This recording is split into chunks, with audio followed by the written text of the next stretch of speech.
자, 우리가 세상을 살아가면서 끊임없는 선택을 하면서 살게 되죠. 왜냐하면 인생은 어떤 의미에서 끊임없는 선택의 연속이라고 해도 틀리지 않습니다. 중국집에 가서 짜장을 먹을 건가 짬뽕을 먹을 것인가 하나를 선택하는 것도 선택의 행위고, 오늘 이 시간 여기에 앉아 있을 것인가 나가서 다른 일을 할 것인가, 하여튼 무엇을 행하든 우리의 행동과 우리의 행위는 어떤 선택의 결과물이라고 할 수 있을 정도입니다. 근데 이렇게 끊임없이 선택이라고 하는 것을 우리가 반복한다고 해서 능숙해진다고 말하기도 어렵죠. 또는 지금보다 항상 더 나은 선택을 다음에도 하게 될 것이라는 보장도 없습니다. 왜냐하면 인생은 어떤 의미에서 실전 같은 연습을 살아가는 것과 같기 때문입니다. 오히려 대부분의 사람들은 아무 생각 없이 의식 없이 선택을 하면서 살고 있죠. 그냥 반작용적으로 하는 경우가 많거나 아니면 어떤 흐름에 의해서 따라가는 경우가 대부분입니다. 무엇보다 인생이라고 하는 것은 만약이라고 하는 가정을 허용하지는 않죠. 일단 한번 선택을 하게 되면 불가피하게 선택되지 않고 버려지는 것들이 발생하기 마련입니다. 근데 인생은 선택하지 않은 것에 대해서는 말해주지는 않아요. 예를 들어서 내가 어떤 선택을 하게 돼서 그 길을 가게 되면 그 선택에 의해서 선택되지 않은 버려진 길이 분명히 발생을 하는데, 이 길을 가보지 않는 한 우리는 그 길이 어떤가에 대해서 말할 수 없다는 겁니다. 그래서 선택을 할 때마다 사람은 고민할 수밖에 없어요. 누구도 100% 장담할 수 없기 때문입니다. 그런 점에서 믿음은 아주 특별한 선택이라고 할 수 있습니다. 다른 어떤 선택에 비해서 확고한 선택이라고 말할 수 있죠. 왜냐하면 우리는 거기에 모든 것을 거는 셈이니까 그렇습니다. 무엇보다 일회적이에요. 왜냐하면 죽음과 생명이라고 하는 것을 결정하는 것은 단 1회입니다. 다른 선택은 여러 번 반복해서 할 수 있을지 모르지만 생명과 죽음은 단 1회성이라고 하는 특징을 갖지요. 그래서 믿음은 아주 중요한 선택, 아주 확고한 선택이라고 말할 수 있습니다. 그런 점에서 믿음을 결단이라고 말할 수 있는 거예요. 자, 이 결단이라고 하는 한자어를 한번 보세요. 이 결단의 이 결자를 먼저 보면 저 결자는 왼쪽에 물 숫자가 되어 있고요. 이 오른쪽은 터놓을 쾌라고 하는 단어입니다. 그러니까 뭐냐면 물을 터놓는 거예요. 물을 터놓는다라고 하는 것은 일종의 개방을 의미하는 것이지요. 이 말을 바꿔서 얘기하면 내 마음을 어딘가로 터놓는 것, 여는 행위를 뜻하는 말입니다. 반면에 단이라고 하는 저 단어는 이 왼쪽은 이을 개자인데요. 또는 옷감 같은 것들을 뜻하는 건데, 이을 개자에 도끼 근자를 썼어요. 이게 뭐냐면 도끼로 끊어내는 겁니다. 잘라내는 거예요. 자, 그래서 결이라고 하는 것이 무언가에 우리가 오픈을 하는 선택에 해당된다면, 단이라고 하는 것은 끊어내는 것, 그러니까 버림이라고 하는 것에 해당한다 해도 틀리지 않죠. 그래서 믿음이라고 하는 것, 우리가 결단이라고 할 때 믿음은 어떤 선택 또는 어떤 것을 버릴 것인가를 결정하는 것이다 라고 할 수 있다는 겁니다. 그래서 믿음은 이것 아니면 저것이에요. Either A or B입니다. 그래서 분명한 구별을 요구를 하지요. 그것을 알 수 있는 한 구절이 있습니다. 마태복음 6장 24절 말씀인데요. 우리 같이 한번 읽어볼까요? 같이 한번 읽겠습니다.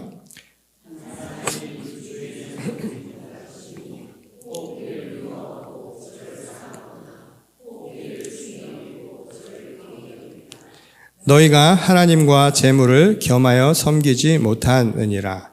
자, 이 이야기도 믿음의 문제에 대한 이야기를 우리에게 가르쳐 주는데, 둘 다 안 되거나 둘 다 포기하거나 둘 다 취하는 어떤 타협이 없어요, 여기는. 그래서 믿음에 관련된 이야기는 뜨겁지도 않고 차지도 않은 이 미지근한 신앙이라고 하는 것을 올바른 신앙의 자세라고 이야기를 하지를 않죠. 자, 이것을 알 수 있는 또 다른 신앙의 언어가 회개라는 말이 있습니다. 회개라는 말에 이 헬라어가 메타노에오라는 단어를 쓰는데 이 말의 의미도 두 길이 있어요. 근데 내가 어떤 길을 가고 있는데 이 길이 잘못된 길입니다. 그러면 잘못된 길임을 알면 어떻게 될까요? 그 길을 나와서 다른 길로 가는 것이죠. 이게 바로 회개라고 하는 말의 의미라는 거예요. 이 서로 다른 두 길을 한 사람이 동시에 갈 수는 없죠. 그러니까 회개의 핵심은 뭐였냐면 옳은 길을 선택하라는 거예요. 바른 길을, 생명의 길을 선택하라는 겁니다. 그러니 옳은 것에 마음을 열고 터놓고 그렇지 않은 것은 과감하게 잘라내는 결단, 이것을 행하라는 게 회개의 의미, 곧 믿음의 의미라는 겁니다. 그런데 이렇게 이야기는 하지만 실제 우리의 삶이라고 하는 게 이렇게 무자르듯이 분명하게 구별될 수 있는 단순한 게 아니죠. 인생이라고 하는 것은 굉장히 모호합니다. 모든 게 분명한 게 거의 없어요. 아주 모호한 회색과 같은 영역입니다. 그래서 역설적으로 하나님의 말씀은 궁극적인 삶의 지향에 대한 기준을 갖지 않으면 이 모호한 현실에 이런 올바른 선택을 할 수가 없다라고 우리에게 가르쳐주고 있는 것이죠. 오늘 본문 말씀은 그와 관련된 한 이야기를 전하는 말씀입니다. 어느 날 갈릴리 바닷가를 지나가시던 예수께서 시몬과 또 그의 동생 안드레가 바다에서 그물을 던지고 있는 모습을 보시고 그들을 찾아가셔서 이렇게 말씀하셨죠. 나를 따라오라. 내가 너희를 사람 낚는 어부로 만들어주리라. 그렇게 되게 하리라. 이렇게 말씀합니다. 이 똑같은 상황이 또 반복이 되는데 세베대의 두 아들이지요. 야고보와 요한에게도 똑같은 상황이 반복이 됩니다. 사실 본문에 기록된 제한된 내용만 보면 왜 제자들이 이렇게 다짜고짜 다가가서 나를 따라오라고 하신 예수님을 그렇게 성급하게 따라갔는가? 순순히 따라간 이유가 무엇인가에 대해서 알 방법이 없지요. 근데 한 가지 분명한 내용은 여러 조건이나 환경에 상관없이 제자들은 지금 예수님의 부르심에 아주 단호하게 결단을 내리고 따라 나섰다. 바로 이 사실입니다. 오늘 본문이 주목하고 있는 것은 바로 이 부분이에요. 결단을 행하고 있다는 이 이야기가 핵심이라는 겁니다. 여기에는 당시 시대적인 상황도 우리가 살펴볼 필요가 있습니다. 그 영향을 미쳤기 때문인데 이 당시 갈릴리 지역은 분봉왕이었던 헤롯 안티파스의 권력하에 있습니다. 자, 이 계보를 보시면 우리가 잘 아는 예수님이 태어날 때 아기들을 잡아 죽이려고 했던 그 헤롯은 헤롯 대왕이죠. 이 헤롯 대왕의 아들 중에 한 사람이 바로 이 안티파스이고 그의 형제 중에는 이 빌립도 있었습니다. 특히 오늘 이 이야기의 배경이 되는 갈릴리는 안티파스라고 하는 사람이 지배하던 분봉왕으로 있었는데 그는 아주 권력력에 눈이 먼 사람으로 잘 알려져 있었어요. 근데 이 헤롯 왕 계보에 중요한 게 한 가지가 있습니다. 남자들이 나오는데 더 중요한 건 여성들이에요. 왜냐하면 유대의 왕으로 세움을 받았지만 실제로 이 사람들은 유대계 사람들이 아니었죠. 그러니까 유대인들이 헤롯을 좋아할 리가 없었어요. 그러니까 헤롯 왕가에 있었던 사람들이 아주 주의 깊게 생각했던 게 뭐였냐면 결혼입니다. 이 결혼을 누구랑 하겠어요? 유대 혈통의 여인, 특히 바로 전에 있었던 하스몬 왕가라고 하는 유대 왕족의 여인을 아내로 삼는 것을 굉장히 중요하게 여겼던 거예요. 이 당시 권력의 정통성이라고 하는 것을 주장했던 이 안티파스 역시도 그래서 여인을 새롭게 자기 아내로 맞지요. 그 여인의 이름이 헤로디아입니다. 근데 저기 보면 헤로디아가 나오는데 이 헤로디아는 누구였냐면 자기 형제인 빌립의 아내였어요. 둘이 이혼하고 형의 아내가 된 거예요. 그런데 촌수로 보면 또 이 헤로디아가 어떻게 되면 또 조카뻘이에요. 어떻게 설명을 할까요, 이걸? 이 정도 되면 동식물로 가야 되지 않습니까? 비유를 그 정도는 해줘야 될 것 같아요. 그렇죠? 이거는 말하자면 뭐라고 해야 되나? 이게 이 정도의 복잡한 관계는 뭐 쉽게 얘기하면 두유 같은 거죠. 콩가루 집안이 된 거예요. 이 세례 요한이 이걸 거세게 비판을 하다가 결국 죽임을 당합니다. 이 헤로디아와 그 사이에서 난 살로메에 의해서 죽임을 당하게 되죠. 눈에 가시 같은 요한을 그렇게 제거시켜 버린 거예요. 그런데 요한이 꾸짖었던 게 단순히 결혼 문제였을까요? 오히려 그 뒤에 감추어진 이들의 권력욕, 그리고 이들이 악랄한 통치 방식에 대해서 아마 신랄하게 비판을 했겠지요. 이 권력을 차지하기 위해서 온갖 이 추잡한 일과 난잡한 이런 관계를 도모하는 동안 그 모든 짐은 다 누가 져야 했냐면 백성들이 짊어져야 할 고통이었기 때문입니다. 이 실제로 헤롯 안티파스는 이 정권을 유지하기 위해서 백성들에게 아주 가혹한 세금을 물린 것으로 잘 알려져 있죠. 이 갈릴리 어부들도 그 피해자들 중에 하나였습니다. 이 당시 세금을 어떻게 매겼냐면 보통 우리가 세금을 어떻게 매기나요? 지금은 세금을 내가 번 것만큼의 일정 포션을 세금으로 내게 만들죠. 물론 그것은 많이 가진 사람이나 적은 사람이나 이거 뭐 구별을 좀 하는 차등 세율을 적용시키겠지만 이 당시에 세금을 그렇게 적용한 게 아니라 아주 무식하게 적용을 시켰어요. 배의 크기에 따라서 주고 그리고 그물의 크기에 따라서도 세금을 매긴 겁니다. 그러니까 빼낼 수 있는 방법들은 다 동원을 시킨 거예요. 그럼 이런 무슨 문제가 생기냐면 수확을 한 만큼 걷어가면 상관이 없는데 이것과 수확에 상관없이 그물의 크기로 해버리면 여러분 물고기가 뭐 매번 잡혀주나요? 그렇지 않는 거죠. 어떤 때 수확이 없는 거예요. 그런 경우에 모든 것을 빼앗아가는 이런 상황 속에서 당시 어부들은 피폐해질 대로 피폐해진 삶이었던 거예요. 그것은 어부들의 삶만이 아니라 농부들도 마찬가지였겠죠. 당시 일반 민초라고 하는 백성들의 삶은 이만큼 어려웠던 거예요. 사회적인 억압, 그리고 경제적인 추탈 속에서 고통받던 사람들이 무슨 생각을 했을까요? 빨리 새로운 세상이 열리면 좋겠다. 이런 마음이 생기지 않았을까요? 이때 예수님이 그들에게 나타나신 거예요. 그리고 하나님의 복음을 전파하신 겁니다. 그것은 그들이 꿈꾸던 세상, 이건 이미 오랫동안 들어왔던 거예요. 지금 이 성경에 나오는 이 이야기의 배경이 되는 이 내용들 속에 나오는 성경의 말씀들은 죄다 당시 구약에 우리가 알고 있는 예언서의 이야기들입니다. 그러니까 이들은 이런 세상이 열리기를 꿈꾸고 있었던 거예요. 한번 생각을 해보세요. 정말 사람처럼 한번 살아보고 싶다고요. 모든 것 죄다 뺏어가고 살아가지 못하게 만들고 희망이라고 하는 것은 보이지 않는 그런 삶을 살아간다고 생각을 해보십시오. 아직도 한국에 가서 보면 이 한 평도 안 되는 고시원에서 살아가는 사람들이 꽤 많이 있어요. 고시원이 옛날 고시원이 아니죠. 공부하러 가는 고시원이 아니라 살 곳이 없어서 가는 분들도 많아요. 예전에 남산 밑에 가면 지금도 있을 텐데 단칸방에서 살아가는 아주 어렵게 살아가는 사람들이 있습니다. 그분들만이 아니에요.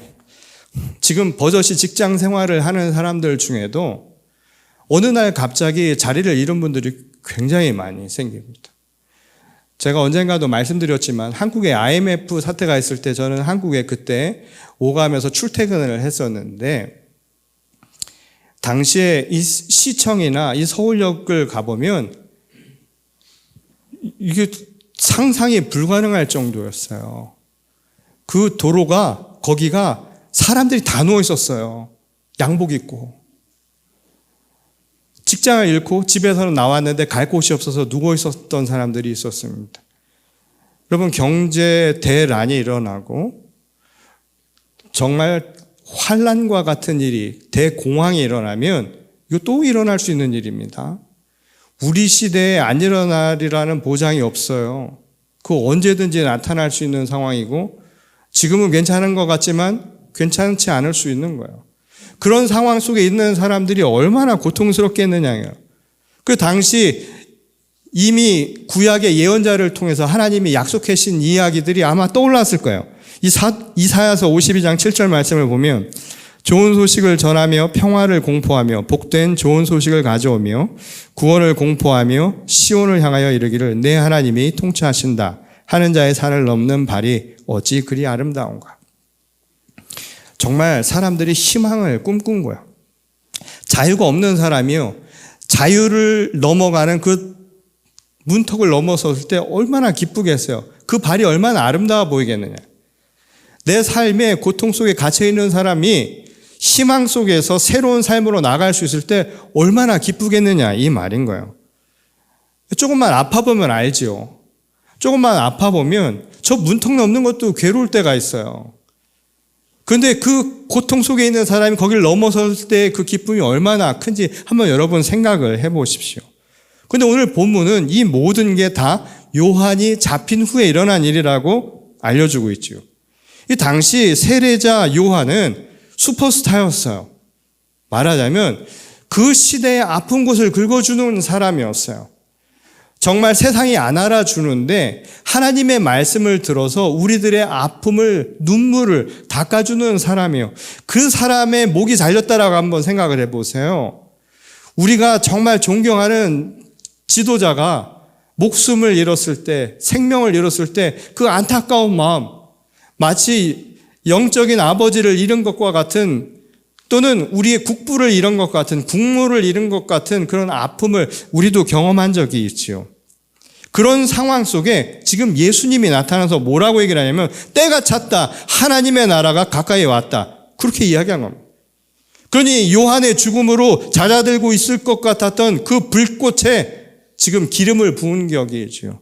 사람들의 마음이 뛰기 시작하는 거예요. 이 지금까지 그들의 삶이라고 하는 것은 풀잎과 같아요. 바람 불면 부는 대로 쓰러지는 거예요. 세상의 풍파에 의해서 움직이며 살아가는 거, 밟으면 밟히는 대로 그냥 밟힌 채로 있는 게 대부분의 삶이죠. 민초들의 삶인 거예요. 순응하며 숨죽이며 사는 것이 그들의 삶이었는데 새로운 물고 같은 거죠.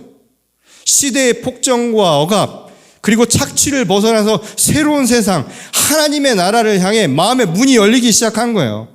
한마디로 물꼬를 트는 결, 이게 이루어진 겁니다. 그런데 이것만 가지고는 완전한 믿음, 결단이 되지 못한 것이죠. 완전한 결실을 맺을 수 없습니다. 결이 단까지 이루어져야 되는 거예요. 거기에는 오늘 아주 중요한 동기부여가 되는 말씀이 있었죠. 바로 사람 낚는 어부가 되게 하리라는 바로 예수님의 말씀입니다. 이 제자들이 예수님의 부르심을 듣고 그들이 행한 단은 무엇이었는가 하면 그들의 삶의 방편인 그물, 그리고 그들이 평소에 가까이 있었던 삶의 관계에서 가장 중요한 아버지, 그리고 함께 일터에서 일했던 동료들, 품꾼들을 다 버려두고 떠나는 것이었습니다. 저 어부에게 그물이라고 하는 것은 중요한 거잖아요. 삶을 살아가는 아주 중요한 도구입니다. 말하지 않아도 알 수 있는 것이죠. 근데 놀라운 건 가까운 사람들과의 관계도 정리했다라는 거예요. 근데 이 부분은 믿음의 조상으로 알려진 아브라함의 사건을 똑같이 떠올리게 만들죠. 자, 창세기 12장 1절 말씀을 볼까요? 여호와께서 아브라함에게 이르시되 너는 너의 고향과 친척과 아버지 집을 떠나 내가 네게 보여줄 땅으로 가라. 하나님이 지시한 것, 곧 어부가, 사람 낚는 어부가 되게 하리라고 하는 하나님의 말씀으로 행했던 제자들처럼 아브라함도 떠날 때 자기 고향과 친척과 아버지 집을 두고 떠나야 했던 거예요. 근데 이 부분이요, 늘 오해를 사기 마련인데, 그래서 많은 분들이 믿음이 현실을 부정하는 것이라고 생각을 합니다. 그래서 은둔하면서 살아가는 사람들이 그렇게 사는 사람들인데 실제로 그런 걸까요? 오늘날 사이비 또는 이단들일수록 이게 극성스럽죠. 그래서 다 버리고 오라고 하잖아요. 가족도 버리고 관계도 끊어버리라고 이야기하는데 그런 의미로 하신 것은 아닙니다. 여기서 말하는 다는 단순한 절연과는 그냥 기계적으로 끊어내는 것과는 전혀 다른 의미예요. 예를 들어서 예수님이 하신 말씀이 그걸 잘 보여주는데, 마태복음 6장 33절에 보면 예수께서 이런 말씀하시죠. 그런즉 너희는 먼저 그의 나라와 그의 의를 구하라. 이거는 똑같은 거예요. 물고기 낚는 어부가 아니라 사람 낚는 어부가 되게 하리라. 또는 아브라함에게 하신 것처럼 내가 지시한 땅으로 가라. 이거 똑같은 의미입니다. 그리하면 이 모든 것을 너에게 더하시리라. 여기서 말하는 이 모든 것은 뭐냐면 먹고 마시고 입는 것들이에요. 생활의 방편, 그물, 버리고 간 것, 사람의 관계, 이거 다시 다 더해 주신다라는 겁니다. 이거 포기하라는 얘기가 아니라는 거예요. 실제로 하나님이 지시한 땅으로 가면서 떠나 보냈던 아브라함에게 하나님이 주신 복이 뭐였냐? 결국 두고 온 거를 다시 준 거예요. 친척 아버지를 버려두고 온 아브라함에게 주신 복은 땅과 사람의 번영, 축복 아니었습니까? 그러니까 핵심은 삶의 궁극적인 지향이 되는 기준이 무언가에 대한 이야기인 것이지 삶의 현실, 외면되는 것들에 대한 이야기가 결코 아니라는 거예요. 자, 그것은 제자들이 모든 걸 버려두고 떠나갈 만큼이 단호한 결단을 하게 만든 그 말씀의 의미를 다시 한번 생각해 보면 분명히 알 수 있습니다. 예수께서 그들에게 이야기한 것은 사람 낚는 어부가 되게 하리라는 말씀이었죠. 자, 이들은 오랫동안 물고기 낚는 어부로 산 사람들입니다. 그런데 물고기를 낚는 사람들에게 사람을 낚게 한다라고 하는 것은 이들의 삶의 지향이 완전히 바뀌는 것을 의미하는 말씀이었던 거예요. 자, 물고기라고 하는 게 뭘까요? 물고기는 먹고 살기에 필요한 거예요. 자, 오늘날은 우리가 먹고 살기 위해서 뭐가 필요한가요? 여러분 직장 가서 뭘 받아오세요? 돈 받아오죠. 이젠 시장 경제 교환의 가장 중요한 돈이라고 하는 게 핵심 아닙니까? 물물 교환이 아닌 이상. 그러니 물고기가 아니라 이제 돈이 우리가 버는 돈을 구하는 어부처럼 살아가는 거예요. 그런데 그것을 삶의 지향점으로 삼지 말라라고 이야기하는 것은 결국은 뭘까요? 그것은 우리에게 하나의 삶에 필요한 도구일지언정 목적이 될 수는 없다는 거예요. 돈이 목적이 되어서는 안 된다는 겁니다. 그것은 하나의 방편이라는 것이죠. 우리가 잘 아는 요나의 이야기를 한번 생각해 보세요. 자, 요나가 뭐에 잡혀 먹었냐면 물고기 뱃속에 들어갔어요. 그렇죠? 그 물고기가 뭐였냐면 사람들이 도구로 삼는 거예요. 우리가 삶에 필요하다고 생각하는 욕망의 대상인 거예요. 바꿔볼까요? 오늘날은 물고기 아니라 돈이잖아요. 오늘날은 어떻게 됐냐면 하나님의 말씀을 따르지 않은 자가 물고기에 사로잡힌 것처럼 오늘날은 하나님의 말씀을 따르지 않은 자는 돈에 사로잡혀 살고 있다는 거예요. 돈이 먹혀 있는 거예요. 돈이 우리를 잡아먹고 있는 시대를 살고 있다는 것이죠. 이게 삶의 방향이 바뀌면 이렇게 된다는 겁니다. 그런 의미에서 예수님의 말씀, 사람 낚는 어부가 되라는 말씀은 이것에 대한 철저한 변화예요. 사람이 중요하다는 거예요. 생명이 핵심이라는 거예요. 그리고 그 생명의 주인인 하나님의 말씀, 곧 하나님의 나라와 그의 의를 구하는 것, 이게 삶의 지향점이 되어야 한다는 것을 가르쳐주는 말씀입니다. 그래서 거기에 내 마음을 터놓으라는 거예요. 결을 하라는 거예요. 그리고 나서 단하라는 겁니다. 그 단은 무엇이냐면 물고기나 돈을 목적으로 삼는 것, 그것을 생각을 버리라는 거예요. 이건 생각에 대한 이야기인 거예요. 이걸 버리라는 게 아니라 돈을 버리라는 이야기가 아닌 거예요. 왜 애꿎은 돈을 버려요? 여기 와서 버려주세요. 그게 아닌 거예요. 그걸 생각하는 우리 생각을 끊어내라는 거예요. 사람도 마찬가지입니다. 사람을 버리는 게 그게 어떻게 됩니까? 사람을 버리는 게 아니라 그 사람을 내가 주인으로 삼아서도 안 된다는 겁니다. 정치만 봐도 알 수 있어요. 공의라고 하는 것을 생각해 보면 사사로운 관계로 흐트러지면 안 되는 거예요. 내 가까운 관계라고 해서 내 가족이라고 해서 잘못된 것을 감싸 안는 거, 이거 옳은 거 아닙니다.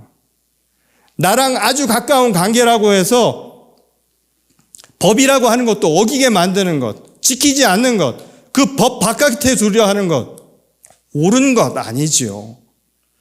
나랑 아무리 가까운 관계라고 해서 그걸 들어주면 안 되는 거예요. 그거는 사적인 관계죠. 그런 생각을 끊어내는 것, 단하는 것, 이것이 바로 결단의 핵심이라는 거예요. 이것이 바로 오늘 우리에게 가르쳐주는 제자로서의 길일 뿐만 아니라 어떻게 살아가는가, 어떤 선택을 하며 살아가는가, 바로 믿음은 결단이라는 사실을 가르쳐주는 것이죠. 예수님이 회개하라고 하신 명령도 그와 똑같은 의미예요. 결국은 삶의 궁극적인 지향점을 바꾸는 것, 결단의 행위를 행하라고 우리에게 요구하고 계신 겁니다. 오늘날 우리 시대를 한번 돌아보십시오. 오늘 우리 시대는 시장 경제 질서에 의해서 움직이는 세상입니다. 그래서 모든 것이 숫자화가 되어 있어요. 공부하는 것도 서열화가 되어 있고요. 학교도 서열화가 되어 있고, 어릴 때부터 서열화라는 게 몸에 배었어요. 번호가 매겨져 있어요. 다. 그리고 그 번호에 의해서 가치가 정해집니다. 힘이 센 놈들은 힘이 센 놈대로 넘버가 있어서 그 넘버를 가지고 앞선 놈이 맨 뒤에 있는 놈을 무자비하게 탄압할 수 있는 시대, 오늘 시대도 마찬가지입니다. 학교 폭력이 비일비재하죠. 양심이라는 게 없어요. 도대체 인간이 어떻게 저럴 수 있는가? 이런 일들이 벌어지고 있죠. 직장에서 가진 사람들이, 높은 사람들이 그 아래에 있는 사람들을 도구화 삼죠. 인격화 됐다고 생각하세요? 말한다고 인격입니까? 아니에요. 그 숫자의 가치가 없어질 때, 사람으로 대할 수 있을 때 그게 진짜 사람의 가치가 생겨나는 겁니다. 사람을 목적으로 삼는 삶이 생겨나는 거예요. 그런데 우리가 그것이 왜 우리 시대에 만연한가를 보려면 자식을 가르칠 때, 자식을 볼 때도 마찬가지예요. 자식까지도 서열을 매겨요. 그래서 자식이 세상 속에 그만한 가치가 되지 못한다고, 그만한 숫자의 가치를 지니 못한다고 생각하면 내 자식도 부끄럽게 여기는 시대가 되는 거예요. 제가 예전에 신방을 가보면 어떤 분들은 자기 자식을 숨기는 분도 계세요. 부끄럽다고. 왜 부끄러워요? 이거 문제 아닙니까? 믿는다는 사람들도 이러고 있는데 도대체 믿음이 뭡니까? 교회에 앉아서 예배 드린다고 이게 믿음의 사람이라고 얘기할 수 있습니까? 결은 됐겠지요. 마음은 털어놨겠지요. 하나님께. 단이 안 됐는데 이거 가지고 어떻게 믿음의 사람이라고 이야기할 수 있겠습니까? 신앙이라고 하는 것에 우리가 얼마나 연약한 존재인가. 적당하게 하고 있잖아요. 신앙은 이것 아니면 저것인데 우리 적당하게 신앙생활하고 있지 않습니까? 좋은 게 좋은 거라고. 목회자인 저도 할 말이 없어요. 부끄럽습니다. 현실 앞에서 자꾸만 타협하려고 하지 않아요. 오늘날 우리 시대가 바로 이런 모습 아닐까요? 오늘 우리에게 하시는 말씀이에요. 내가 너희를 사람 낚는 어부가 되게 하리라고 하신 말씀이에요. 우리가 뭐 대단한 거 아니어도 적어도 사람을 볼 때는 숫자로 보면 안 되잖아요. 행여 숫자로 볼 때 나보다 못하면 긍휼한 마음을 갖는 것, 사랑의 마음을 가지라고 우리 신앙을 갖는 겁니다. 조금만 틈만 보이면 짓누르려고 하려고 해요. 아주 못된 거예요. 나보다 좀 약하다고 싶으면 그때부터, 특히 한국 사람들은 만나자마자 꺼내는 게 있어요. 뭘까요? 민증 꺼내요. 민증에 숫자 있지요. 앞에 숫자 보고서는 그때부터 사람이 갑자기 말투가 달라집니다. 말이 가벼워집니다. 이거 오늘 우리 시대 모습입니다. 이런 현실에 오늘 주시는 이 말씀을 다시 한번 생각해 보십시오. 믿음은 결단입니다. 결단은 그냥 내가 뭐 해야지라는 게 아닌 거예요. 내 시선이 바뀌어야 됩니다. 세상을 숫자화해서 보는 것, 물량화시켜서 생각하는 것, 여기서 벗어나야 돼요. 내 자식을 볼 때도 달리 보여야 돼요. 다 그만한 가치가 있습니다. 다 그만한 거예요. 비록 세상이 숫자화되어서 그 안에서 밀려나고 소외되어서 살아가고 아무리 없어서 힘들고 살아가는 존재인 것 같아도 그 하나하나는 다 소중한 겁니다. 이게 보여야 진짜 결단이 되는 겁니다. 그래서 이것을 위해선 잘라낼 것도 필요하다는 거예요. 잘못된 것들. 그 선택을 오늘 우리에게 하라고 주님이 부르십니다. 오늘 갈릴리 바닷가에서 예수님이 제자들을 부르시는 것처럼 오늘도 우리에게 주님이 부르시는 것이라 생각해 보십시오. 특별히 오늘 저의 이 매력적인 음성으로 여러분들에게 대신 부르는 부름입니다. 사람 낚는 어부가 되십시오. 세상을 달리 보는 겁니다. 그러면 사랑하지 않을 수 없을 겁니다. 예뻐하지 않을 수 없을 거고, 그래서 감사하지 않을 수 없을 겁니다. 우리 공동체가 서로 사랑하고 감사하는 공동체가 되었으면 좋겠습니다. 더불어 한 가지 더 말씀드리면, 금년에는 지구촌에 약 70개 국가에서 선거가 있습니다. 이 정치 투표라고 하는 것은 민주주의의 꽃이라고도 하죠. 그러나 완전한 것은 없습니다. 그러나 한 가지 바람이 있습니다. 그건 뭐냐면 세상을 혐오하고 사람을 어떻게 수치화해가지고서는 낙인을 시키는 그런 정신에서 여러분 결단하십시오. 적어도 믿음의 사람이라면 거기서 자유로워야 합니다. 그래서 정말 평화, 정말 샬롬의 세상을 함께 이루어갈 수 있는 우리 신실한 그리스도의 제자들이 다 될 수 있기를 주님의 이름으로 간절히 축원합니다. 우리 다 같이 기도하시겠습니다. 우리를 지극히 사랑하시는 아버지 하나님, 오늘도 우리에게 주시는 말씀을 다시 한번 우리 마음에 깊이 새기며 생각하기를 원합니다. 여전히 우리는 하나님의 말씀에 온전히 서지 못한 것은 아닌가? 하나님의 은혜를 헤아리며 이 시간 결단하기를 원합니다. 믿음은 결단이라고 하셨던 것처럼 오늘 세상의 가치가 아니라 진정한 하나님의 나라, 하나님의 말씀으로 이 땅의 모든 것, 특히 세상을 우리의 눈이 변화되게 하여 주시옵소서. 사람을 사랑할 수 있는 마음을 회복해 하시고 이 땅의 모든 것을 평화로 이끌어가는 주의 거룩한 성도의 삶을 살게 하여 주시옵소서. 오늘 이 시간 결단하며 돌아가는 주의 신실한 자녀들 다 되게 하시기를 원하오며 우리 주 예수 그리스도의 이름으로 기도드렸습니다. 아멘.